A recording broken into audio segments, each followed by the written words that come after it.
Oh my God! For the second day in a row, no intro needed. Let's get right into it. What a game! This game between the Bears and the Eagles. This was pure defensive football. Both teams were amazing on defense. Offensively, there were some struggles.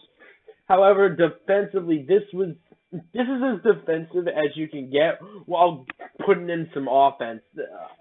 There were a couple penalties, defensive pass interference, game penalties in the game, but hey, I can't complain. This was probably, in my opinion, the best football game of the round. This was the best game of the round. Probably could be one of the best games throughout the playoffs, and it ends on a double doink from a 43-yard field goal from Cody Parkey. Oh my lord! The Eagles fly. They have done it. They have beaten the Bears 16-15. I really have no complaints about this game. I think the injury to Mitchell Trubisky kind of affected the outcome of the game because he did get injured early on in the game. He hurt his leg. It was a non-contact injury, so that's why it kind of scared me. That's why I had a feeling something was wrong with Mitchell Trubisky, and I felt like it was going to come into effect, and I feel like it did because he was running way less. I don't think he ran at all after that injury, to be honest. I think he stayed in the pocket, and I think that was one of the things that cost him this game.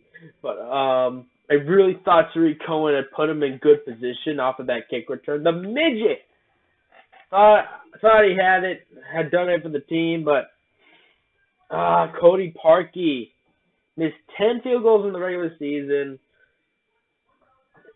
7 field goals, 3 extra points, and on this one, when the season is on the line, a double doink after Doug Peterson iced him. Ah, man. Some people say this ice the kicker thing is a myth, but I've seen it many times, especially when you kick it. Like that's a lot of pressure. It puts the thing with ice the kicker. For those people who don't understand the concept of ice the kicker, it's to mess with the kicker's mind. Okay, so if you watch the game towards the end, you'd see that Cody Parkey had kicked his field goal and it was good. However, Doug Peterson called the timeout, so that didn't count. So now you have that in your head that okay, in the kicker's mind is like, okay, I know what I have to do. I better not mess this up. I better not mess this up. My season's on the line, and with Cody Parkey's position, the position that he was in, his job was probably on the line there. I feel like his job is gone after that. Because he's had a pretty bad season. The only other person who was missing more was Chris Boswell for the Steelers. And I believe he had I think 12, 13 misses on the year. 12 or 13, I could be wrong, but nonetheless, the Eagles played phenomenal football. Nick Foles, I have grown. I don't know how this man does it. I don't know. I really don't know. I mean, I honestly consider you have to consider maybe trading Carson Wentz. Now it does sound crazy, but with Nick Foles at the helm, they just seem to be more dynamic. They seem to be more conservative and be more in the pass game than all over the place. So I think maybe you should trade Carson. I know Eagles fans, especially one of my best friends who is an Eagles fan, is gonna be on me about this. But I really do think you should probably consider trading Carson Wentz to a team where he's going to be a starter, because I think that they have their guy for the next few years, and I don't think Carson Wentz's talent should be wasted. Oh man, this is a crazy game. I don't. Oh man. I mean, the Eagles, they played great. They need to cut down on the penalties a little more because they're heading into New Orleans. But other than that, they just played great. Both sides of the ball played great. They really did. As for the defense, the defensive line was very effective, and the line and Nigel Bradham stepped up as well. Maddox, I forgot his first name. Maddox from the corner, the secondary man from the Eagles. He had a phenomenal game. He's been stepping up ever since he's come back from injury. So to have that guy at the helm of that secondary, I think it's just it's very good for that defense, and he's one of the keys that could potentially upset the Saints next week. That could potentially upset the Saints next week. No complaints about this game at all.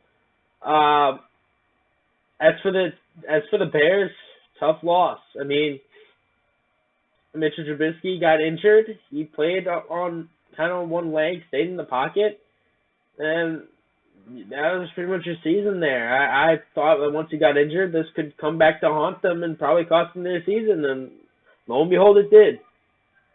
And I think, honestly, you should look out for a new kicker or maybe draft one, because I don't think Cody Parkey should be a kicker in the league. It's not just the fact that he missed at a pressure situation. Kickers miss all the time at high pressure. The amount of kicks that he's missed this year, 10 of them, I don't think that's acceptable in the league anymore. You can't accept that. So I think you may go into the draft.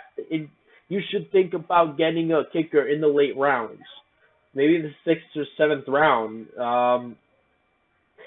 There's still some building to do for the Bears offensively. Defensively, I think they are right where they need to be. I hope nobody on that team leaves, because they have it down and patched. That defense is going to be this defense is already an elite team. You have Khalil Mack for a long time. So then you got the contract he wanted, so he's happy in Chicago.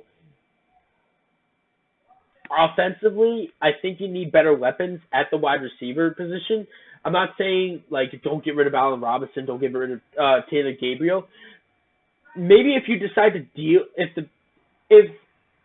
I think the Bears should be one of those teams that go after Antonio Brown, because if you bring a guy like that at your receiver core, at the top of that receiver core, not only can he be helpful on the field, but he can also be a mentor for the youngsters. And he'll be a big help for Mitchell Trubisky, because I think this kid has a lot of potential, and this kid could be a multi-time Pro Bowler. And if they stick with this team, maybe a multi-time Super Bowl champion, 2 times, maybe 3. We'll see. But I can promise you Mitchell Trubisky and the Bears are bringing home a Super Bowl in the near future. But they just need that one big piece on the offensive line. And I think that one big piece is Antonio Brown. So I think you got to consider that. Because I think this team is really good. You could probably consider this maybe a super team that you build from the ground up. Because there's always super teams that come and people just bring everybody in. Most of this quote super team, if you get Antonio Brown, is built from the ground up. Yeah, you brought in a few guys. You brought in Khalil Mack. You brought in Gabriel. You brought in Trevathan. But you drafted guys like Roquan Smith, Kyle Fuller, Eddie Jackson, Adrian Amos. Bears-bred guys. Tariq Cohen, Mitchell Trubisky. Those are guys you brought in yourself. But you had to add some of that superstar power in there. So I think Chicago should be the main position for Antonio Brown. So so that's what you gotta go in the offseason. If you have the opportunity to get Antonio Brown, get him. You need that guy on your team if you want to win the Super Bowl. He is your last piece of this. And so of this offense to complete your entire team. So again, no complaints about the game. I think everybody did their job in this game. It went down to the wire. Double doink sucks for the Bears, but I mean, good job to the Eagles. Like I said, maybe you consider trading Carson Wentz, because I think Nick Foles is only good for that team in that scheme. I just think he's only fit for that team, because if he goes somewhere else, I have a feeling he is not going to be that guy. He is just going to suck. Okay? I think he will suck if he goes to a different team. So, I hope you guys enjoyed this, and if you did, drop a like, and I will have my updated predictions. Unfortunately, I did lose the Bears pick, but I did win every other pick, so I'm happy about that. But I'm not upset about losing any of these picks, to be honest, but I just want to see, I don't want to give you guys the matchups, because the one loss in the playoff bracket can change everything. You can change your thoughts about everything. So I hope you guys did enjoy it, and I will bring that to you tomorrow or Thursday. Probably tomorrow. So I will see you guys, probably my regular Thursday, actually. Do my normal Thursday recording. So I'll see you guys in my next video. Peace.